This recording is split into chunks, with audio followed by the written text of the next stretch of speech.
Hi, this is Marla Zatarga and welcome to Mason County Press's Full Court Press Sports Show, a presentation brought to you by House of Flavors of Ludington, Michigan's largest manufacturer of ice cream. Today is our very first show and we'd like to welcome our guests, Randy Fountain, Athletic Director from Ludington Area Schools, and Tim Genson, Athletic Director from Mason County Central Schools. Hi guys. Hello. Thank you both for being here today. I'm aware that winter sports has been in season probably for about a month now, but if you could just give us an overview of your teams and what's going on and anything you'd like to share. Go ahead. Okay. Well, yeah, we got practices underway in November, and games pretty much got started for girls late November, early December. We're already, I think, at our 7th girls basketball game tonight.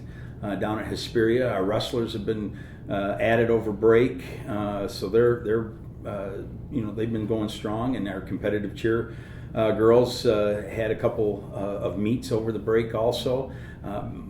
Boys and girls basketball have had a little longer breaks. We ended right before the holiday break, and so it's things are going pretty good. Our cheer girls won first place in their division at Sparta over the weekend, so we've been very competitive, and that's what competitive cheer is. You want to be competitive, so Right. So things are off to a pretty good start. Nice.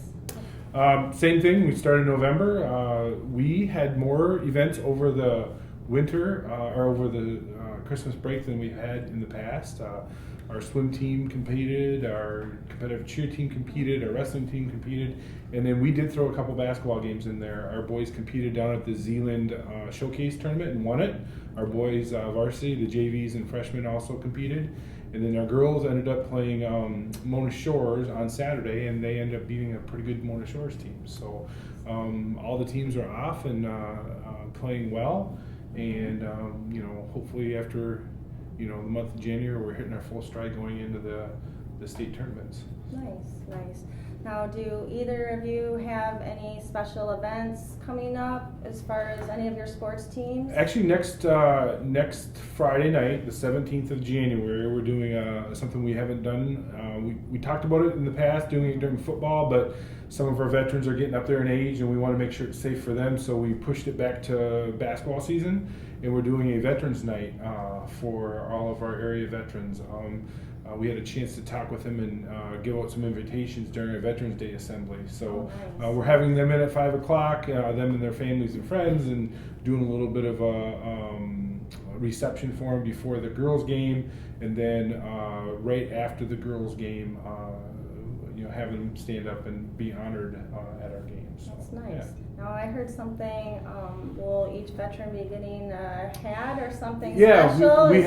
we ordered a white O hat, and it's a red, white, and blue O. So it's a little bit Okay. different, and it's just something that we thought that it would be good to give back to the Right. veterans who've served our country. Mhm. So. And I believe teams are wearing special uniforms, No, or shirts, or some sort of. They were able to order some if they wanted to. Okay. We didn't purchase those for the team. Okay.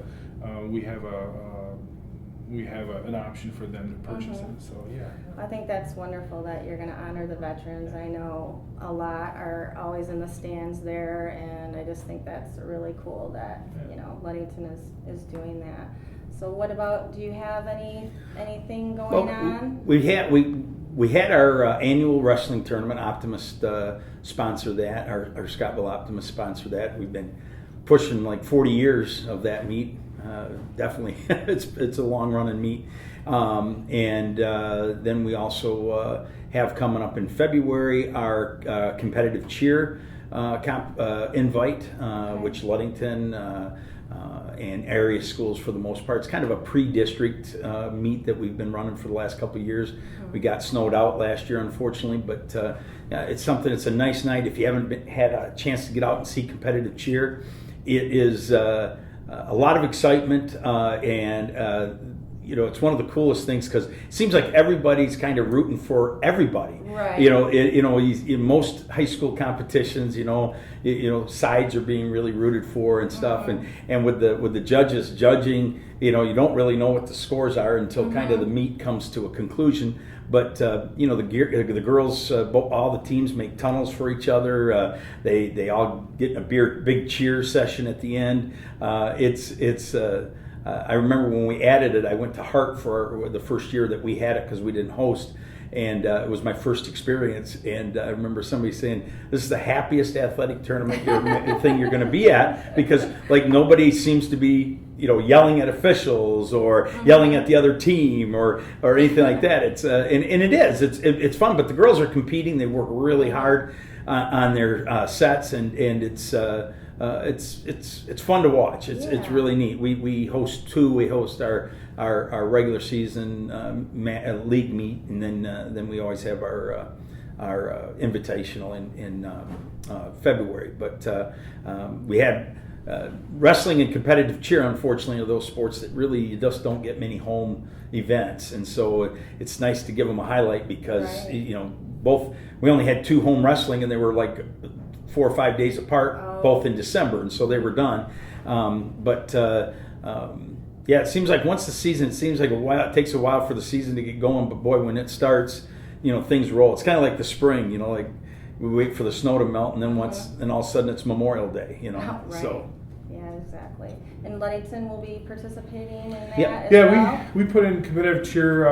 We had it as a club sport for 2 years, and then we also actually have we put it in at our middle school level too. So we have a middle school level building there, and then we haven't had any home meets yet because we haven't had the history with it, and we just bought mats last year, so we're able to do it. Hopefully with our new bond proposal, we're able to get some space for the girls to actually have a place to practice in. Nice. So, and that's more gym space Yeah. for everybody to have. I'm going to tell you, we had a gym space, a dozen years ago? It's never enough. I can tell you right now. You can add as much as you want. You always need more. It's like closet space when you build a house. You think you got more than you ever had.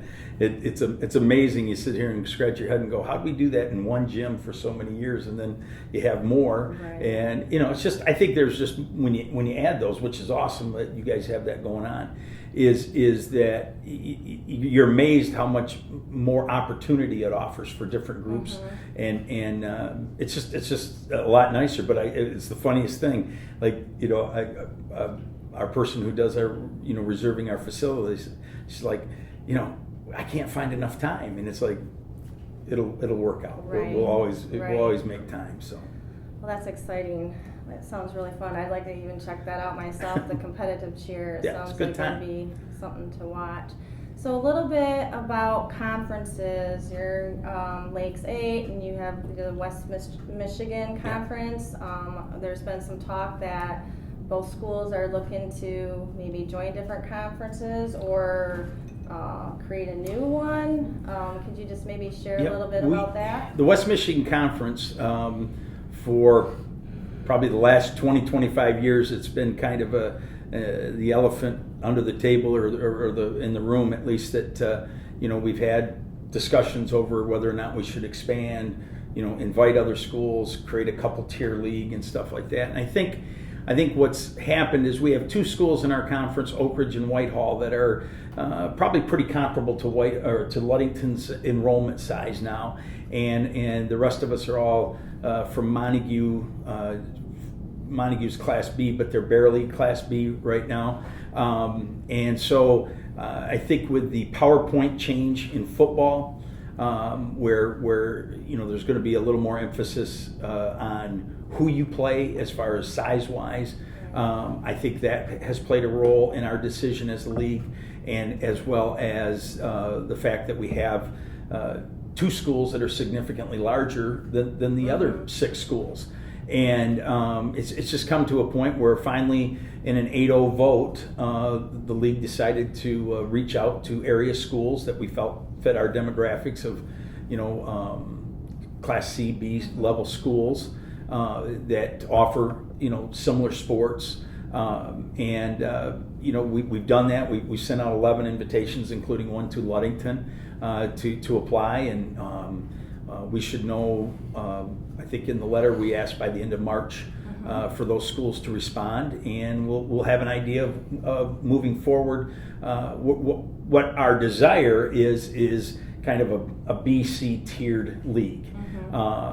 Still within the West Michigan Conference, and it hopefully will offer some better scheduling, better size matchups, to kind of combat that power ranking piece that the football playoffs now. It used to be 6 wins and you're in. Well, that's not going to necessarily be the case starting with this fall, and so it's going to. It kind of changes the whole scheduling piece that's out there for football teams. And frankly, Randy knows this as well as I do. Leagues for years around the state have kind of football's wagged the dog. As far as how leagues get set up and how schedules, because you tried to schedule for an opportunity for the playoffs, and you can't fault anybody for that. I mean, that's how it worked.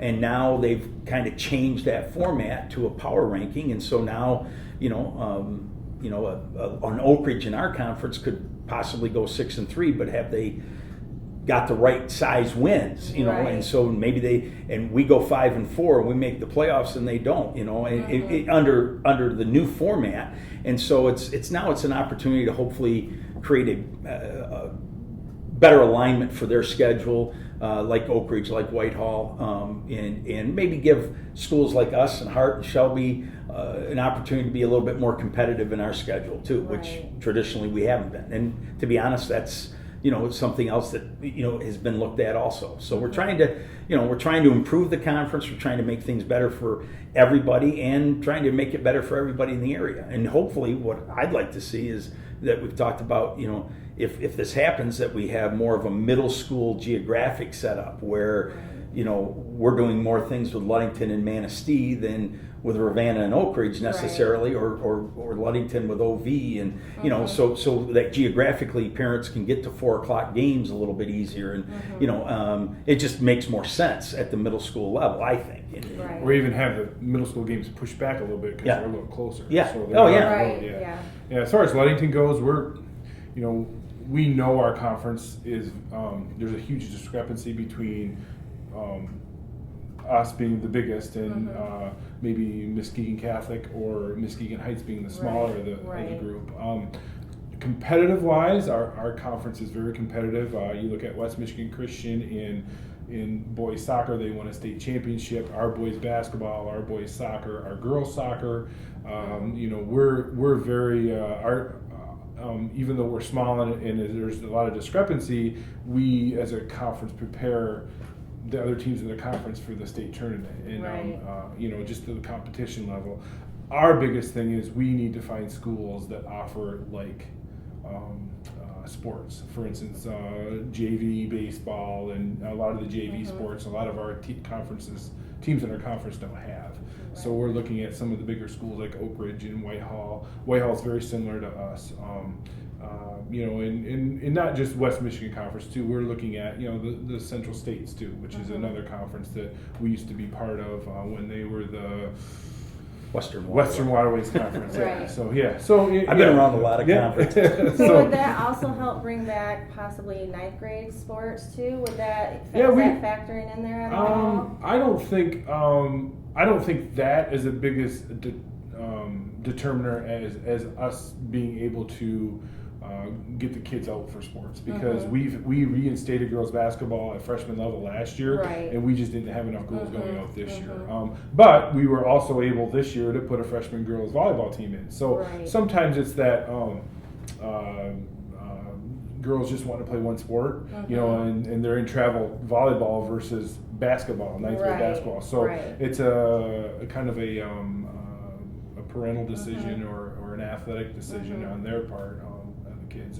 That's a little bit of it, but that's more determined by parents. So, and I can say the same thing. Like softball, it looks like we're going to have JV softball. We haven't had it for a few years, but the numbers are showing that there's a significant enough interest to look at that. And so it's one of those things that kind of for us is it's in and it's out. As far as ninth grade sports for us, it's more of participation and interest, Right. and we had some freshman volleyball and basketball for a few years, but that was when we were at a bigger enrollment. Our enrollment kind of dwindled for a little while. We've leveled off pretty good right now the last couple of years, and now we're getting some consistency to some things. And so, but I just think I've been an advocate for expansion in our conference for as long as Randy and I work together, right, right. over here, and I'm kind of excited to see where this might lead as far as opportunities for everybody. It's a lot of us all scheduled together already, right. And maybe this makes it a little easier. Maybe everybody's working together a little bit more on the same page. Just some. I think it could turn out to be really a fun and good thing going forward. So how many teams ideally would you want in this conference, and does everybody play each other, or are there crossover games? They're divided in half of the conference, or how does that work? What we've talked about is we're looking at minimally adding 4, and then you're looking even numbers, 4, 6, 8. Mm-hmm. 8 would probably be the maximum that I would see, is where would be 2 8 tiers. And 2 8 tiers, 2 7 tiers, 2 6 tiers, and hopefully we have a balance. And frankly, because we have 3 Bs right now with Montague, and 5 Cs, or Division 2, Division 3, however you want to look at it. But we probably need to see more Bs apply than Cs necessarily to create that balance. Is where most of us have talked about that, and so it's going to be interesting to see where where these schools, the decisions that schools like Ludington choose to make, or Manistee, or Fremont, Orchard View. Those are some of the schools that we've invited.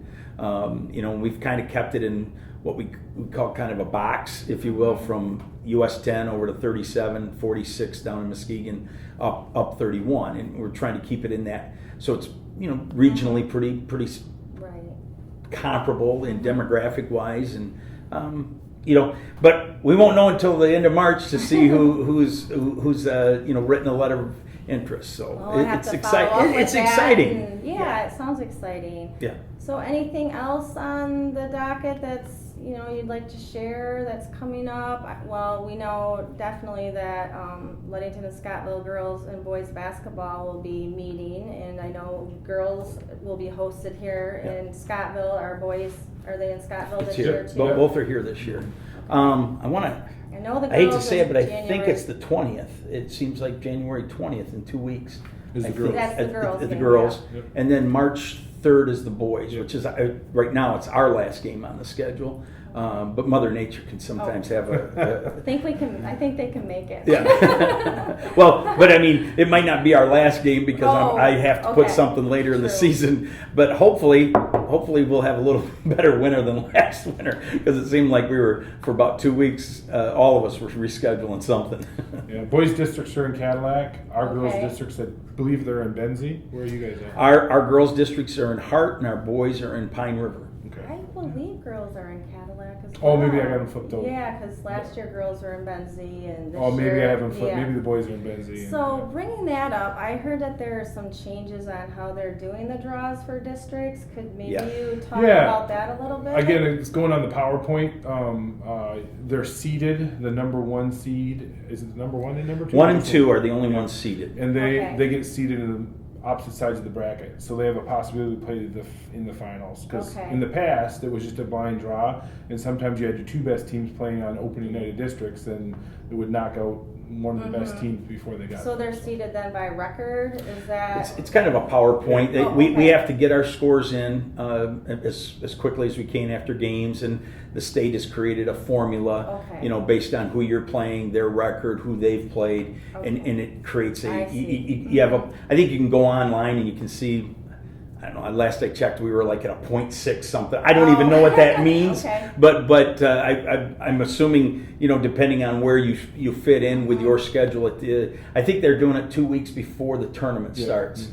And so at that point where everybody sits will be how it, they'll seed those first two, and then the other 4 teams, if it's a 16 district, will be drawn in. Okay. So the number 1 could play, the number 3 seed or whatever, but 1 and 2 are the only ones that are seeded opposite. We used it for soccer this past fall, boys soccer, and they used it for lacrosse last spring. And did you feel like it worked well? Oh, definitely. It separated your top 2 teams, which is what you want, is those teams. Of course you got to win, right. But if it would be nice to have the top 2 teams if they come out playing in the final game. Right, right. Okay. My gut tells me they're going to probably, they started with 3 officials at the tournament level, and now we all use 3 officials. This will be one of those things that probably expands over the years, like maybe to the regional level, or something down the line, so that you're trying to have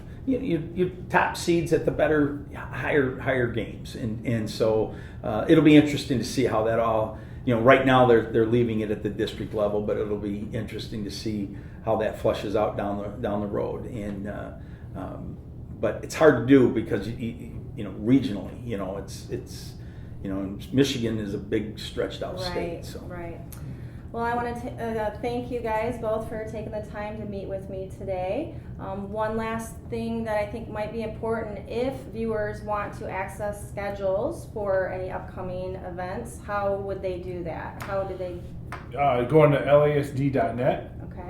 Go to the right side in the black, and you find the schedules. And there you just pick the sport, and it pops up the schedule. Those are the most consistent.